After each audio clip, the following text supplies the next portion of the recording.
Selamat pagi semuanya. Saya Desi Veronica Panjaitan, kelas 62 akuntansi, mata kuliah semester pendek akuntansi sektor publik. Di sini saya akan menjelaskan tentang pelaporan keuangan dan pengukuran kinerja sektor publik. Pelaporan keuangan sektor publik, laporan keuangan organisasi sektor publik merupakan komponen penting untuk menciptakan akuntabilitas sektor publik. Laporan keuangan sektor publik merupakan representasi informasi keuangan dari transaksi-transaksi yang dilakukan oleh suatu entitas sektor publik. Informasi keuangan yang terdapat dalam laporan ini yang nantinya akan digunakan oleh pihak-pihak yang berkepentingan, baik itu di internal maupun eksternal. Dilihat dari sisi penggunaan eksternal, laporan keuangan sebagai alat pengendalian dan evaluasi kinerja manajerial organisasi sektor publik. Tujuan dan fungsi laporan keuangan sektor publik itu ada: satu, kepatuhan dan pengelolaan; kedua, akuntabilitas pelaporan retrospektif; ketiga, perencanaan dan informasi otorisasi; keempat, kelangsungan hidup; kelima, hubungan masyarakat; keenam, sumber fakta dan gambaran. Komponen laporan keuangan pemerintah itu ada dua, yaitu berbasis kas dan berbasis akural. Yang berbasis kas itu terdiri dari 5. Yang pertama, laporan realisasi anggaran; yang kedua, laporan perubahan ekuitas; yang ketiga, laporan arus kas; yang keempat, neraca; yang kelima, catatan atas laporan keuangan. Dan yang berbasis akural itu yang pertama, laporan realisasi anggaran; yang kedua, laporan perubahan saldo anggaran lebih; yang ketiga, laporan operasional; yang keempat, laporan perubahan ekuitas; yang kelima, neraca; keenam, laporan arus kas; ketujuh, catatan atas laporan keuangan. Perbedaan laporan keuangan pemerintah dengan swasta. Laporan keuangan sektor publik itu di sini: satu, fokus finansial dan politik; kedua, kinerja diukur secara finansial dan non finansial; ketiga, pertanggungjawaban kepada parlemen dan masyarakat luas; keempat, berfokus pada bagian organisasi; kelima, melihat ke masa depan secara detail; keenam, aturan pelaporan ditentukan oleh Departemen Keuangan; ketujuh, laporan diperiksa oleh Treasury. Dan di sini laporan keuangan sektor swasta yaitu: satu, fokus finansial; kedua, sebagai besar kinerja diukur secara finansial; ketiga, pertanggungjawaban kepada pemegang saham dan kreditur; keempat, berfokus pada organisasi secara keseluruhan; kelima, tidak dapat melihat masa depan secara detail; keenam, aturan pelaporan ditentukan oleh undang-undang, standar akuntansi pada pasar modal dan praktik akuntansi; ketujuh, laporan keuangan diperiksa oleh auditor independen. Baiklah, di sini ada siklus akuntansi keuangan sektor publik, yaitu dokumen transaksi, buku jurnal, buku besar, dan laporan keuangan. Di dalam dokumen transaksi itu ada bukti penerimaan kas, bukti pengeluaran kas, dan bukti memorial. Buku jurnal itu di situ ada buku jurnal penerimaan kas, buku jurnal pengeluaran kas, dan buku jurnal umum. Di dalam baru buku besar itu ada buku besar sama buku pembantu, yaitu kumpulan rekening atau ringkasan dan rincian. Dan di laporan keuangan itu adalah laporan realitas anggaran, neraca, laporan arus kas, catatan atas laporan keuangan, laporan kinerja keuangan, dan laporan perubahan ekuitas. Nah, di situ dalam buku jurnal sama laporan keuangan itu dijadikan kebijakan akuntansi. Teknik-teknik pelaporan keuangan sektor publik itu ada 3. Yang pertama, tahap pencatatan dan penggolongan; yang kedua, tahap pengiktisaran; ketiga, tahap pelaporan. Sistem pelaporan keuangan sektor publik: yang pertama, basis uang tunai atau cash base; yang kedua, dasar akural atau akural base; yang ketiga, akuntansi dana atau accounting fund. Contoh laporan keuangan sektor publik dan unsur-unsurnya di organisasi sektor publik yaitu ada 3: pemerintah pusat, LSM, dan organisasi nirlaba atau yayasan.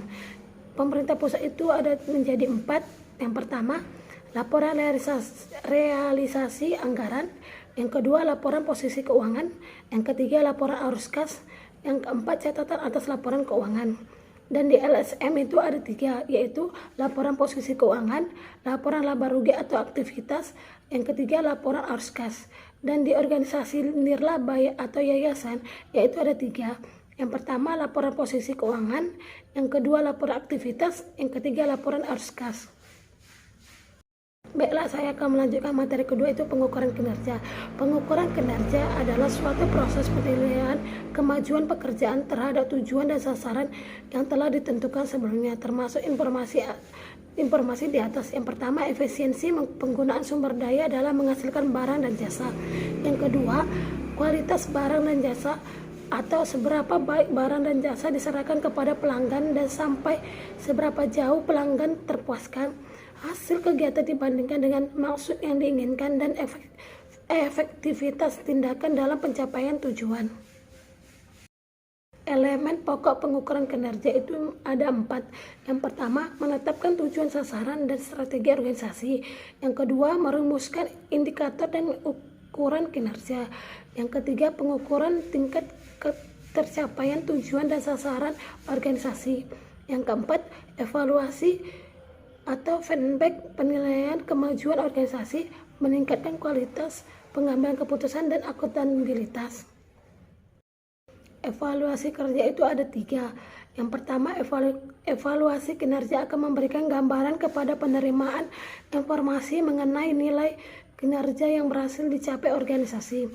Yang ketiga, capaian kinerja organisasi dapat dilihat dengan skala pengukuran tertentu. Yang ketiga, informasi capaian kinerja dapat dijadikan feedback atau reward punishment penilaian kemajuan organisasi dan dasar peningkatan kualitas pengambilan keputusan dan akuntabilitas.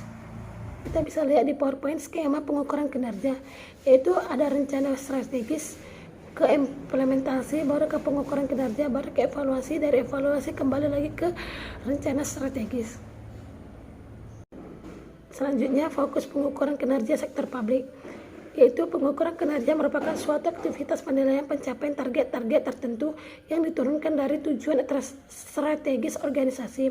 Yang kedua, pandangan tradisional terhadap pengukuran kinerja organisasi sering hanya menekankan pada minimalisasi biaya atau input, misalnya dengan penghematan biaya operasional dan kebersihan memproduksi sejumlah output tertentu.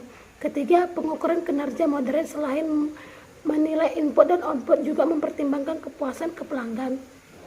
Keempat, organisasi sektor publik biasanya menggunakan pandangan tradisional. Kelima, seharusnya organisasi sektor publik ditunjukkan untuk memenuhi harapan dan keinginan pelanggan atau masyarakat. Keenam, pada dasarnya fokus dari pengukuran kinerja sektor swasta atau komersial yang sampai perspektif finansial selain pelanggan. Keenam, pengukuran kinerja sektor publik yaitu pelanggan atau outcome, baru pemenuhan kebutuhan dan keinginan publik atau masyarakat sebagai pengguna, baru bukan pada input dan proses. Pengukuran kinerja sektor publik itu ada 6. Pertama, 1. Kelompok masukan atau input, yaitu segala sesuatu yang dibutuhkan agar pelaksanaan kegiatan dapat berjalan untuk menghasilkan keluaran. Kedua, kelompok proses atau proses, yaitu ukuran kegiatan baik dari segi kecepatan, ketetapan maupun tingkat akurasi pelaksanaan kegiatan tersebut. Ketiga, kelompok keluaran atau output, yaitu suatu yang diharapkan langsung dapat dicapai dari suatu kegiatan yang dapat berwujud maupun tidak berwujud. Keempat, kelompok hasil atau outcome, segala sesuatu yang mencerminkan berfungsi keluaran kegiatan pada jangka menengah yang mempunyai efek langsung.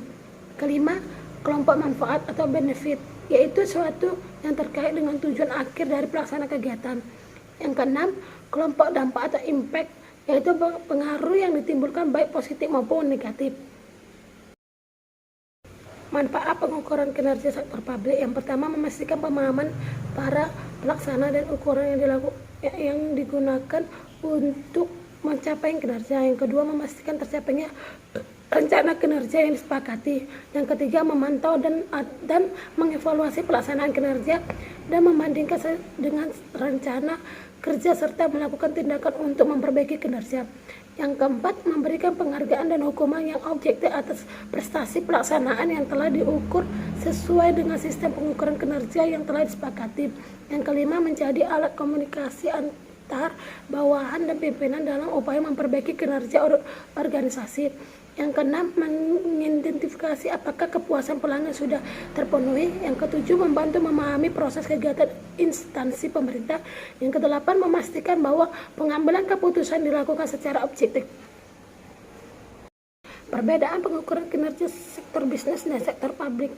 Yang pertama itu pengukuran kinerja pada organisasi bisnis itu orientasi laba lebih mudah dilakukan dibandingkan dengan orientasi sektor publik atau tidak orientasi laba. Yang kedua, organisasi bisnis itu yaitu kinerja penyelenggaraan dapat dilakukan dengan cara melihat laba yang berhasil diperoleh, bisa menilai solvabilitas, rentabilitas, return dan investment dan sebagainya. Kalau di sektor publik itu pengukuran keberhasilan lebih kompleks karena hal yang dapat diukur beraneka ragam dan bersifat abstrak. Contohnya kepuasan akan pelayanan sosial. Dan yang keempat, dalam pengukuran kinerja suatu instansi pemerintah dalam menyerap anggaran, dengan kata lain akan dinyatakan berhasil jika dapat menyerap anggaran pemerintah 100%. Meskipun pencapaian pelaksana program tersebut masih berada jauh di bawah standar atau ukuran mutu. Baiklah, demikian hasil presentasi saya. Lebih dan kurangnya saya mohon maaf. Selamat pagi.